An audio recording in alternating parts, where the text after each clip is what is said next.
Hey, beautiful friends. Welcome to this episode of The Robin Graham Show. I have a very special guest with me today. It is one of my very dearest, bestest friends in the entire world. And I have had the incredible joy of watching her raise a child with autism, who is now a young man and thriving and at the University of Alabama, which, okay, yes, they're a competitor to my daughter's school of Auburn, but that's okay. We'll get to have a lot of fun at football games.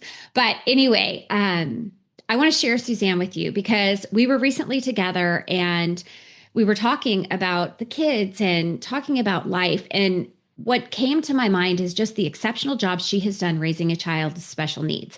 And William is obviously on the higher end of the spectrum, and he's a remarkable young man, and just the things he's been interested in and the things he's done and the things that Suzanne has guided him through, to me, is just an example that every mom needs to hear.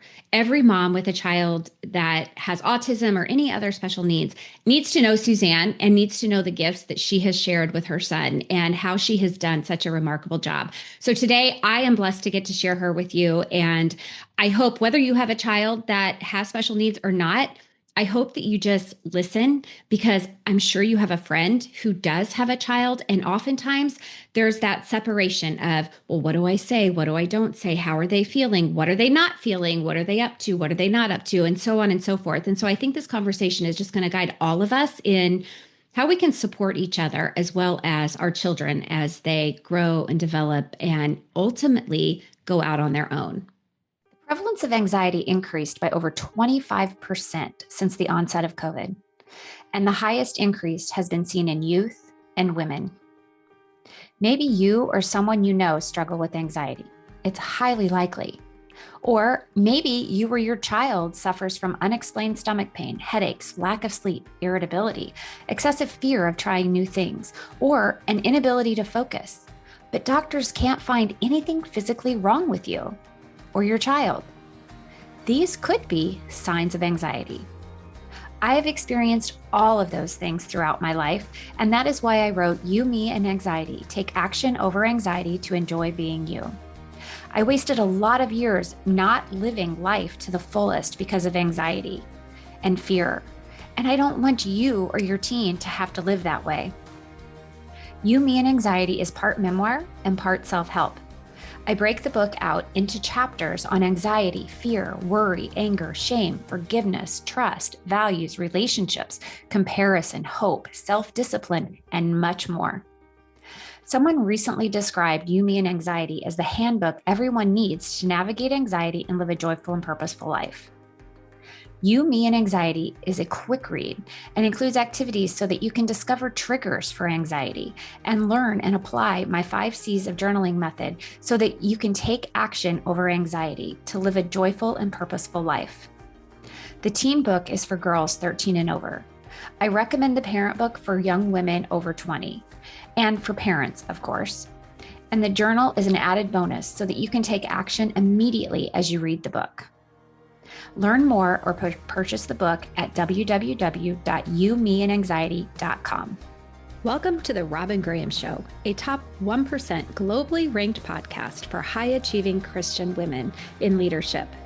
Through solo episodes and guest interviews, we share strategies to help you break through anxiety-driven behaviors like control, perfectionism, people-pleasing, overreacting, and avoidance, so you can be a calm, confident, and consistent leader at work, at home, and in the communities you serve. I'm Robin Graham, your host, and an anxiety breakthrough strategist, author, and keynote speaker. As a high achiever myself and mom to 3, I've experienced life with anxiety and emotional chaos, and that is why I am passionate about this mission: to help other women be calm, confident, and consistent in all their leadership roles, including parenting. Past episodes include a depth of content on business growth strategies, faith, and mindset.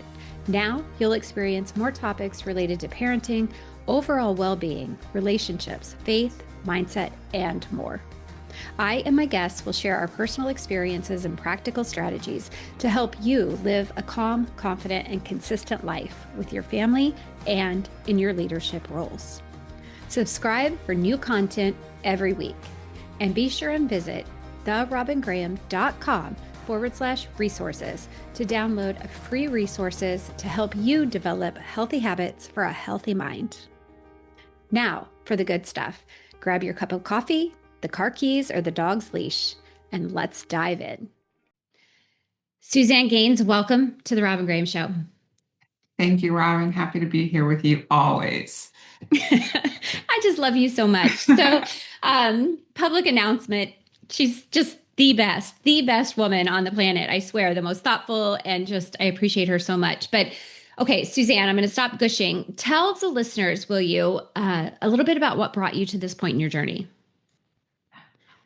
So we've known each other for 24 years. And I think that we all benefited from watching each other raise the children. Mm-hmm. And I had my children a little bit later in life, as they say. I was in my 30s when I had my children. William is a twin. He was my baby A out of my two. And the journey we took isn't anything that I would have anticipated when I was pregnant, or when I was thinking of we'd have children. I had this, of course, picture perfect life of what it would be like. But I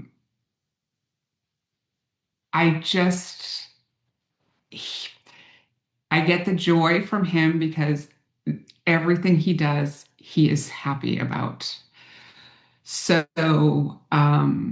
I think that that's kind of what fed me through the whole time of being challenged or upset or sad.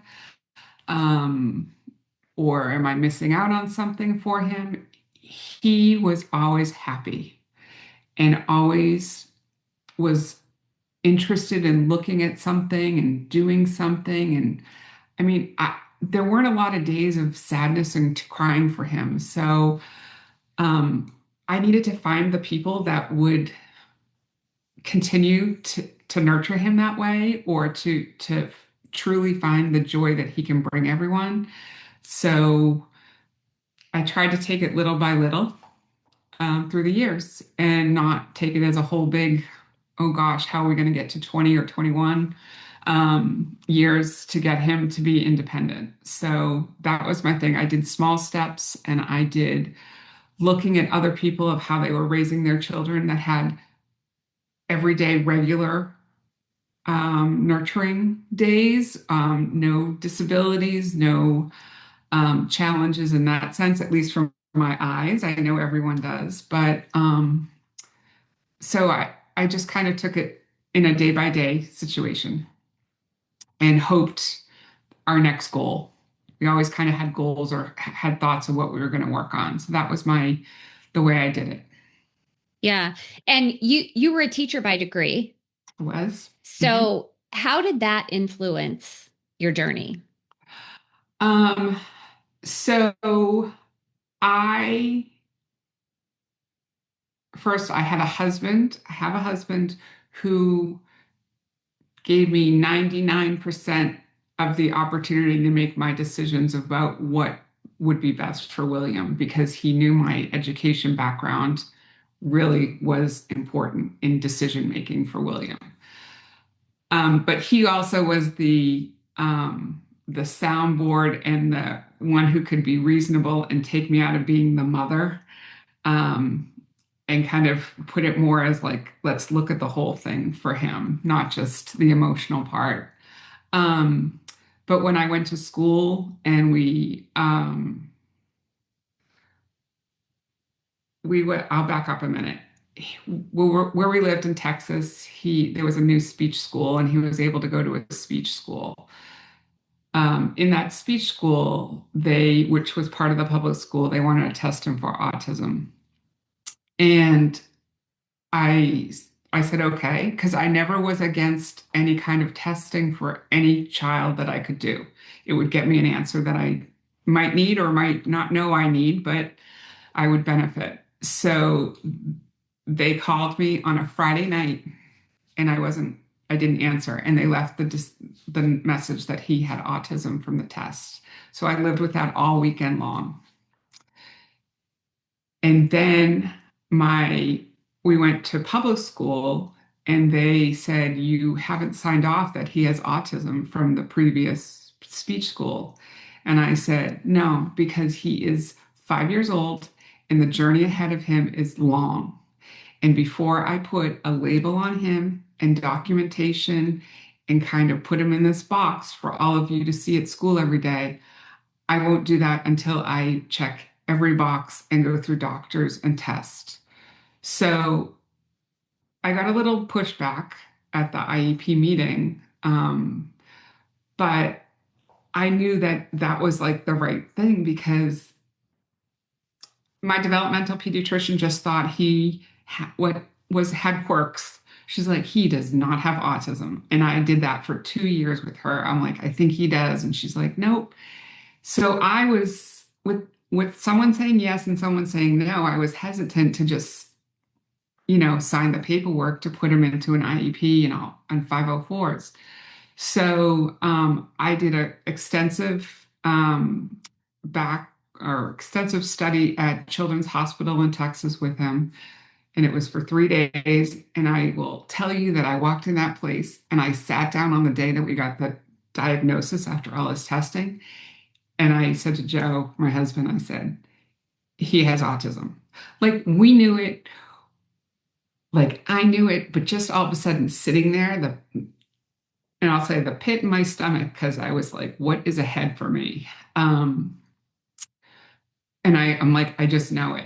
And it was, but at that day, even though she said it, it wasn't as devastating as the 2 years before on that Friday night. Um, I walked out of there like, okay, we can do this. We're good. We go to all the speeches, we go to OT, we go to PT. Um, my my other two, it wasn't ever treated that he has autism. He was your brother. So in our house, he was part of us. It wasn't a diagnosis in the house. It was a person. Mm-hmm. Oh, So I love that. I love that perspective. And especially because you have twins. So mm, you have one that is just thriving, so right. exceptional. And then you have one with challenges. And I can't even imagine how hard that has to be. And even for Matthew, your oldest, to observe this and be the big brother, knowing there's such discrepancy, to not Mhm. show like, and favoritism isn't the right word, but it's easy to lean into the easy Yes. versus leaning into the hard or to hmm understand the hard. And I think when you have a child, it's really hard to understand differences in the other person. It is. It was. And I think that was hard. I had two folds with twins that I always wanted to have twins. But also, I had two different things. I was trying to make them their own person, but then I also was trying to really define, not let William's diagnosis define them even more and kind of really kind of keep them separate even more. So, um, and we joke because, she did not like that they were going to high school together. And I'm like, he's going to ruin, you're going to ruin his swag too. So don't be, but we worked so hard to have them have like separate things to do or separate friends or interest so that we could have our own, be their own person, not be the set of twins. Yeah, yeah. Um, I mean, they're still the duo. I'll always the call them duo, the they'll duo, always be the but duo. yeah, they are such unique individuals. So, Suzanne, as you were, like you mentioned before, like he had quirks, like your pediatrician said, oh, he's just got quirks. Well, what did that look like? Like, what were some of the indications that he might have autism? Um, he wasn't a crier. His speech was delayed. Um, his um, his physical body was described as pillowy. So his muscle tone wasn't great. Um, he things could things could upset him. He didn't like the change in routine, but he wasn't someone who screamed and cried about it. He just didn't like that it happened, and he'd ask about it. Um, he would be fixated on a toy or an item or a food. Um, the one thing that was different for him for food was he ate everything. He would eat everything, and usually children with autism won't. Like he would eat Oh, guac and he would eat salsa and he would eat spicy, everything. And that's not usually the way it goes. Um, so um, as things had to have like a certain puzzle piece, had to have a book, had to have, he had things that he just connected to. Um, the other thing is he could tune out what was going on. Caroline could be screaming next to him and he would just be reading a book. It didn't phase him at all in that sense. wow. Um, he read early. Um, we went for his pre-kindergarten, screening. And I said he can read. And she looked at me and she's like, okay, yeah, you like every other mother. And I said, okay. And I came out and she's like, he can read. And I said, I know. Um, and he could remember things. There were just the way he could focus on things and tell you things was amazing. I mean, you touched upon how he had interests, and how we kind of worked through them, but one of them was elevators. And I have been to many elevators, riding them to see them. And he could remember where an elevator was, what brand, what hotel, what mall, wherever we were, and he'd know what it was and when we rode it, and the retention of what we did was off the charts for him, and still is. Yeah. I've always marveled at that because he had such an understanding of things that an interest that his curiosity was just amazing, but his curiosity went straight from curiosity to passion. It was like I have to know everything about this. And when you think about that, I think we as non-autistic human beings, we lose so much detail. We miss so much detail in our environments. Like we just take it for granted and we just do, and we don't even take the time to get curious or observe. And I think curiosity is such an amazing value, but I think it's such a gift that his mind works that way. And he was afraid of bounce houses. It was the fan, the sound of it. Oh, yeah. And he would come home and he would want to watch videos of them. He was fascinated with them, but to be there was not comfortable for him. But he wanted to do it. And that's kind of how he worked himself. He just watched them. Doesn't go in, like, never really loved them, but at the same time, kind of worked past it. So at least if we were at a party, he wasn't worried and nervous and stressed because it was a bounce house. Like the rule was you didn't have to go in it if you didn't want to, Yeah. but you have to be here with everyone. So, there were always kind of a flexibility to be made for his life. Like you have to partake, but you don't have to do everything. Hmm. I didn't want him to miss out on things either. So, Yeah. um, Which I think is such a gift because if you just conceded, okay, well, you don't want to go, so we won't go, he wouldn't be who he is today. right. He Hmm. wouldn't be able to go to college because it would be so incredibly scary. Hmm. So, so when you talk about the resources, because I know you had him in special programs for school and different things throughout the years, what were some of the resources that you leaned into? So we qualified for speech OT and PT. We went to a speech school when he was 3 and 4, like three, I guess. We went to a speech school while Caroline was in preschool. We were at speech school. Um, and then when I got to the public school for or from first to sixth, we had moved, but from first to fifth or so, we had the best OT, we had the best speech, the best PT at the school. And I swear they were the people that I trusted. I could listen to them. I mean, I sat in IEPs with them and crying, like, what do I do? What should I do? I said a lot in my meetings. I need you to be, I need you to let me be the parent, not a teacher, and help me make a decision, not based on school.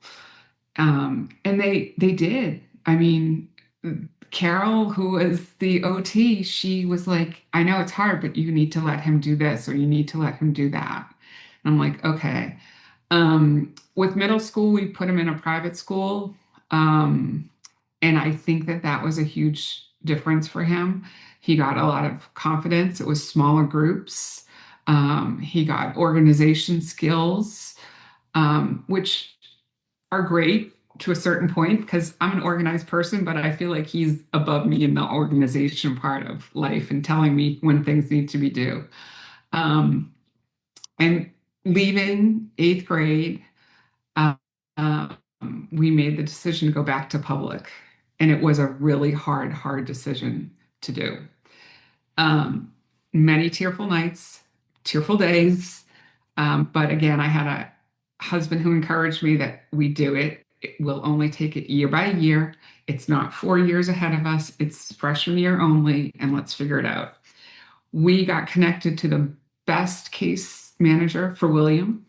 He was looks like Santa, kind of gray beard, and just really great guy. And he immediately made William the flag football manager, team manager. They were starting flag football. And then he got to be the basketball um, manager. And Mike just was like, I just need people to see like what he can do because on paper, no one is right on paper. You just don't really Right. get a feeling. He's like, I need them to see what he can do. And with that, I mean, we joked, we're like, you're the mayor of the high school by the time we left. But, um, that one, Mike gave him a chance in high school, and then everyone else could just kind of see what he could do. We still qualified for speech. Um, we qualified for like extended time.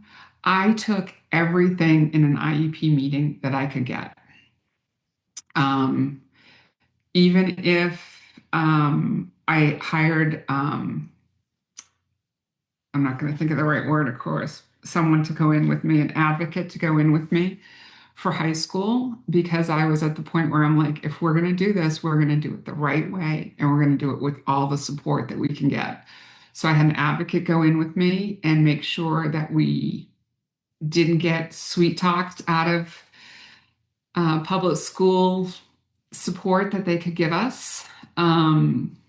So we did. There were a couple of classes that I was like, please let me do this. But we made it. He did great. He graduated national honor when he graduated from high school. Um, so with that, our hardest challenge probably from high school to college was that everything was for testing to get into college for him. So that was the hard obstacle for him, but he's a great writer. But the test taking is really hard in sense of like SATs and so forth. Mm-hmm. Um, but I really did surround myself with great therapists, great advocate that really could help me. I was willing to listen to them. I wasn't a know-it-all in that sense that like it's my child. And while I knew what he needed, I also knew I needed them to kind of share what they saw him do every day, not just at home. Because your kids are so different at home versus Mm-hmm. versus streetwise, as my mom would say. Yeah. Um, so I trusted them, and they they didn't fail me, in that sense. They really, I appreciated them.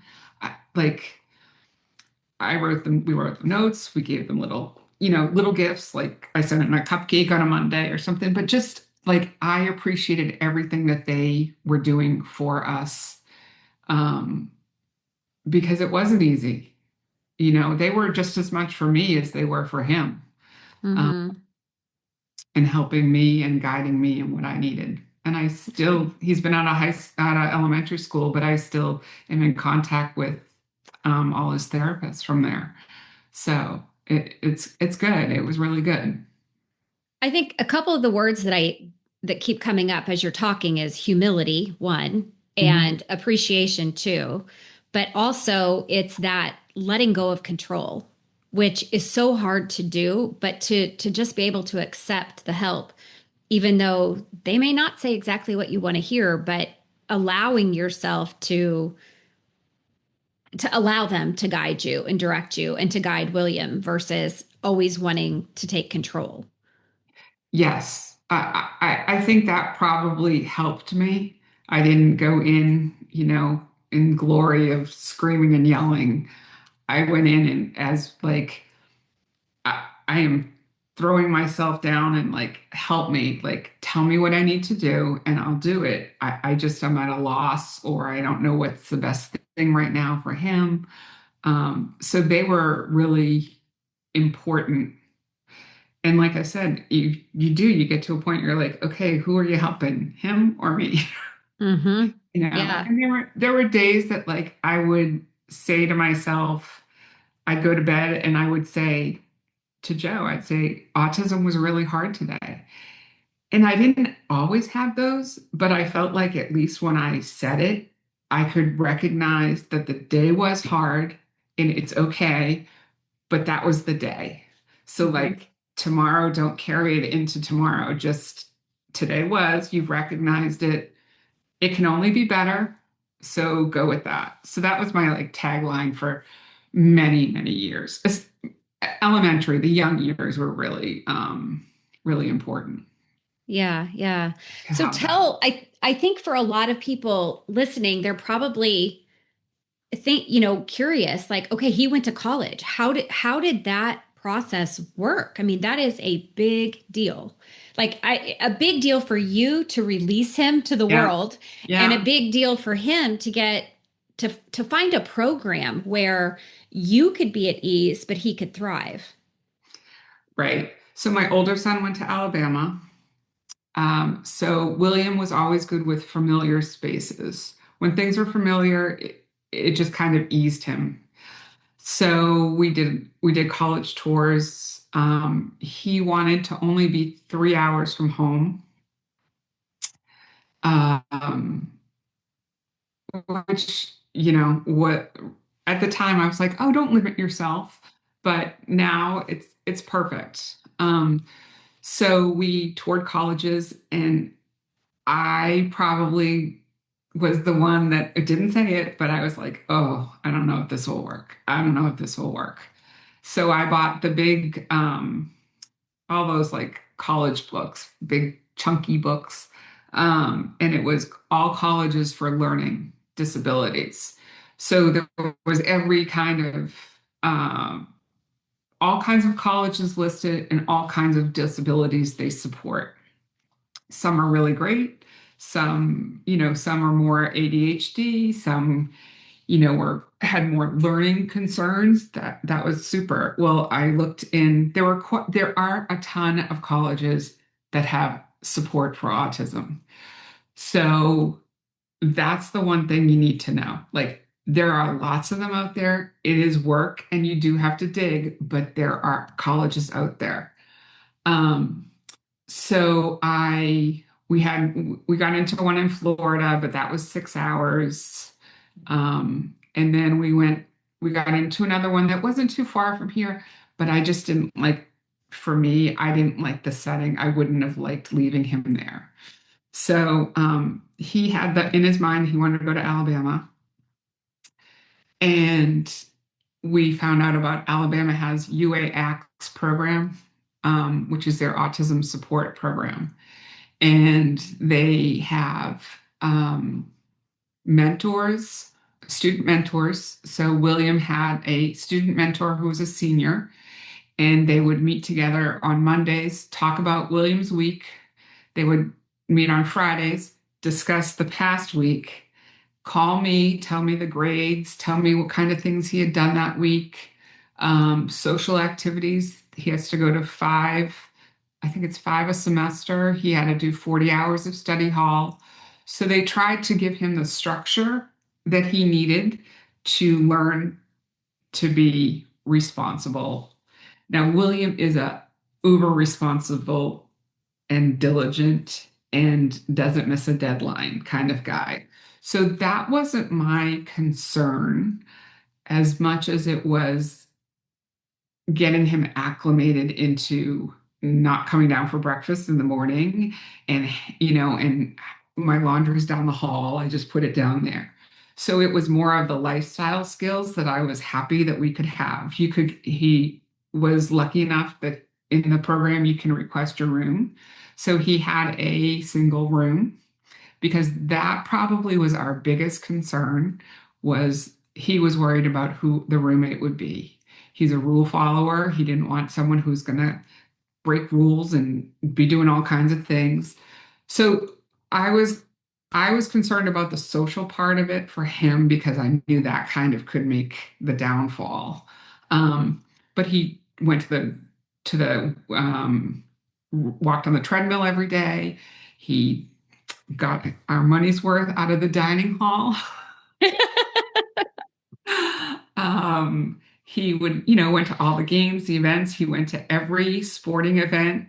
He's a sport management major, but he went to every sport event and got the hat, the chair, the scarf, the t-shirts, all those kind of things that you could as a fan. And then we were lucky that enough that in January, he applied for a job at the Student Mail Center. So, and one of his loves is all about like the Amazon and logistics of it. So he does checks all the packages in, puts them in the box, and loves it. And he will go back early to help because his boss said, you have to be here by the 9th because I can't do this without you for move in. So he's going to do it. And what was the, he got, oh, I wish I could think of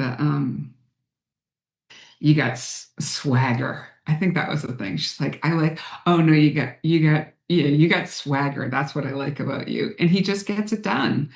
I So love it. another one that we like surrounded him by people who appreciate what he could do.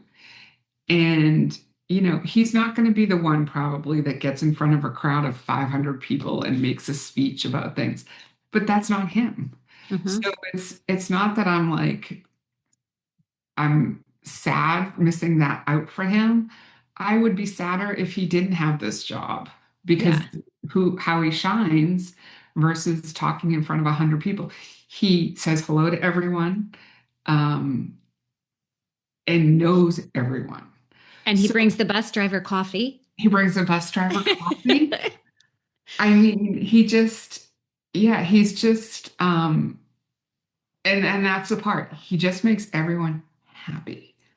There I was, think it's remarkable to me too, Suzanne, how you always found his niche per se. Like you always, if there was something that interested him, you fostered that, which allowed him to grow and have that semblance of independence. So Mhm. like it was, I remember you telling me the story of the organs. Like he was obsessed with the organs. And so you happen to find someone who built organs and he got to work alongside him. He loves, and you guys, this is awesome because if you're traveling, he will tell you every single detail about your flight. If it's delayed, why it's delayed, where the problem is, and all the details. Like he's so detail oriented, like the minutia that I stay away from. But he's like, he loves it. Like Mhm. to work in a mailroom, I can only imagine I would make so many different mistakes. But I think that's just a remarkable gift that you've given him to acknowledge his gifts, to really see them and then foster them and get him into the right places where he can do the things that he's going to succeed at versus feeling like, well, there's nothing I can do and I can't do anything right. So what is my life ever going to be like?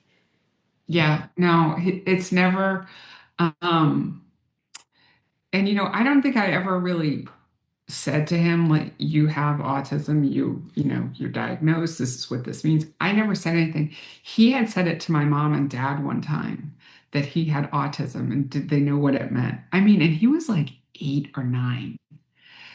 And I look back and I'm like, I probably should have, but at the same time, I was like, I didn't want to limit him.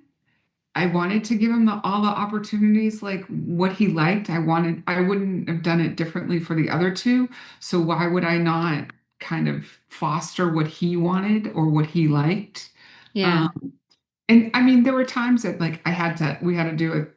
I had to give him 5 cards because he talked about, I don't know, maybe he was into the elevators then, or I don't know. He had 5 cards, and that was the day he could only tell me 5 things about elevators. And you had to give me a card, and then because while it's great that I fostered it, it's almost like I did it almost too much because then I'm like, you need to be able to talk about other things. So we had to kind of step back a little bit too to kind of um, learn how to converse with people and not just only be solely focused on that one thing. Um, But, the love of organs. I mean, we got to travel to Europe 2 years ago and he's like, I have to go to St. Paul's and see the organ.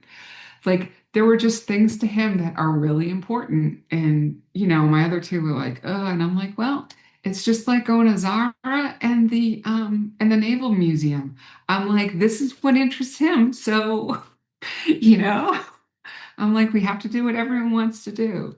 So you know, he I said at the beginning of this little road and journey that I found out, I said to my husband, I will worry about him till the day I die. Hmm. And now we've kind of turned it, and Joe's like, I really don't think we need to. I think we're going to be fine.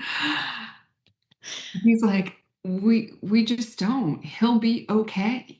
Yeah. And I'm like, now he will. Now that I can see my journey of taking little bit by little bit was so much more manageable and not overwhelming to think, how am I going to get him to this and this and this? And you can't. I mean, and you can't do it with any child. You Mm-mm. know, you just kind of like, you're like, okay, this is where I am right now. We just got to get through this season.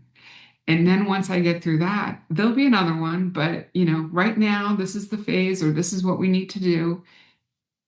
And then we'll get through it. We'll go through it. The one day we were sitting at the counter. I think I probably had made lunch or something.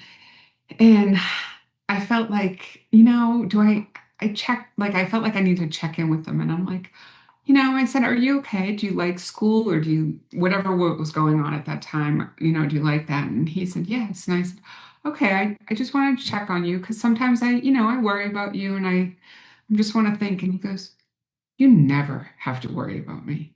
I am very happy. And I think he really told me that to be like, lady, you gotta like calm down and, you know, take it easy on me. Yeah. Um, It's like and a I God wink almost. Like, It God, was. like And I such and a gift that he would say that to you. I know, and I do think of that often. Like this year at school, I did think like I was nervous, worried. Who wouldn't be? I mean, I was Yeah. worried for any of them, any of your kids. But and I was like, but he's got this. Like he's good. He's happy. And that's what I just kept trying to remember him telling me that he was okay. Yeah. And it does help me. At times I think about it to kind of put it in perspective for me. So, Yeah. This has been such a gift, Suzanne, because I can only imagine. I mean, I have two that have learning challenges, and we've been through some emotional stresses and all of that. I mean, you know my story, but Yep. it's and I don't often share my kids' stories because I figure that's their journey, but they're it's never easy when you're in it. But taking, I think this is such a gift to anybody who's listening to think, yeah, you know what? It's baby steps. Like there's this mountain out there, but I'm never going to get to the top unless I take one step at a time. And I think approaching life and raising kids and being even, you know, being a leader and of a home or an organization or a team is similar. It's like one step at a time in order to achieve. And when you get to see your child after you've done this and you get to see them thriving, it's like, okay, we've made it. We can see the peak. You know, we're almost there to the pinnacle, and Yeah. it's yeah, And but yeah, it's you one just step at a never time. thought. Yeah, you didn't Yeah, think you'd get there because yeah, you just didn't, you just saw it as like what it was supposed to be, what you envisioned. I mean, I don't know if I said that, but on the call when she called me on that Friday night in May and said that he had autism, I hung up and I was, crying, of course. And my husband's like, "What's wrong?" And I'm like, "My life isn't perfect like it was." And it wasn't so much that I needed him to be different.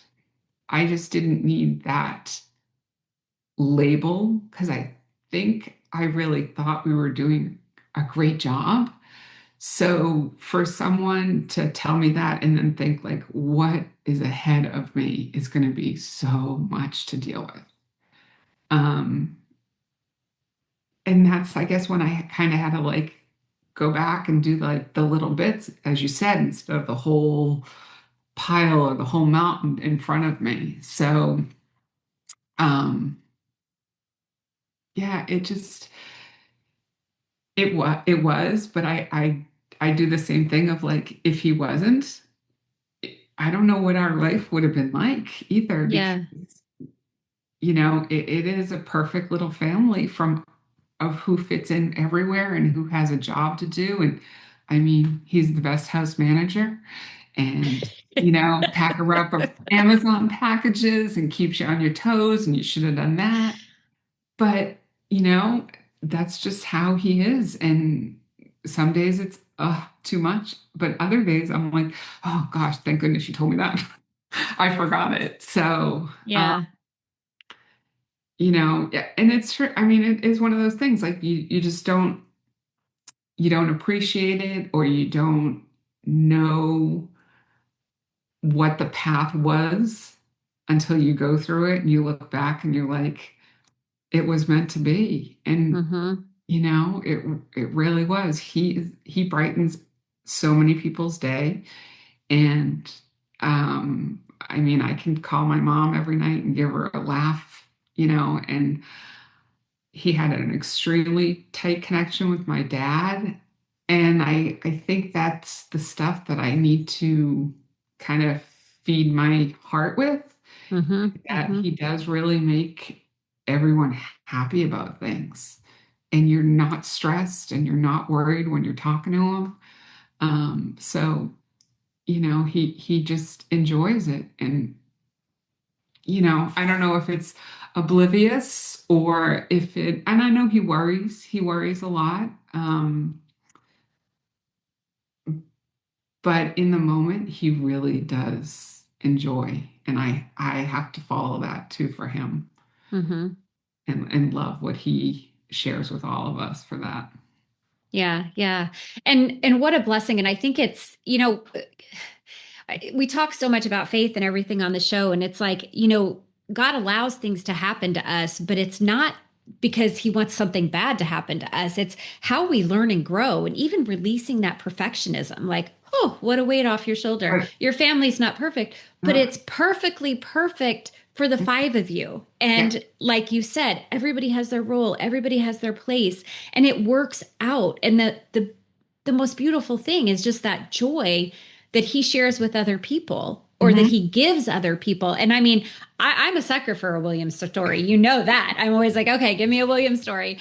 Because it's just, they brighten your day. I mean, the fact that he gets on the bus and he knows the bus driver and he wants to bring the bus driver a coffee, to me, that's just, and I think that there's just so much hope in your story. So any mom out there who's listening, it's just give yourself the grace to believe in the hope, because there is hope, and it's taking it one step at a time. Suzanne, is there any last thing that you want to, piece of advice that you want to share? Surround yourself with people who will support you, because you're the one that needs to be around that speech therapist, OT, PT. You're going to be the one talking to them all the time.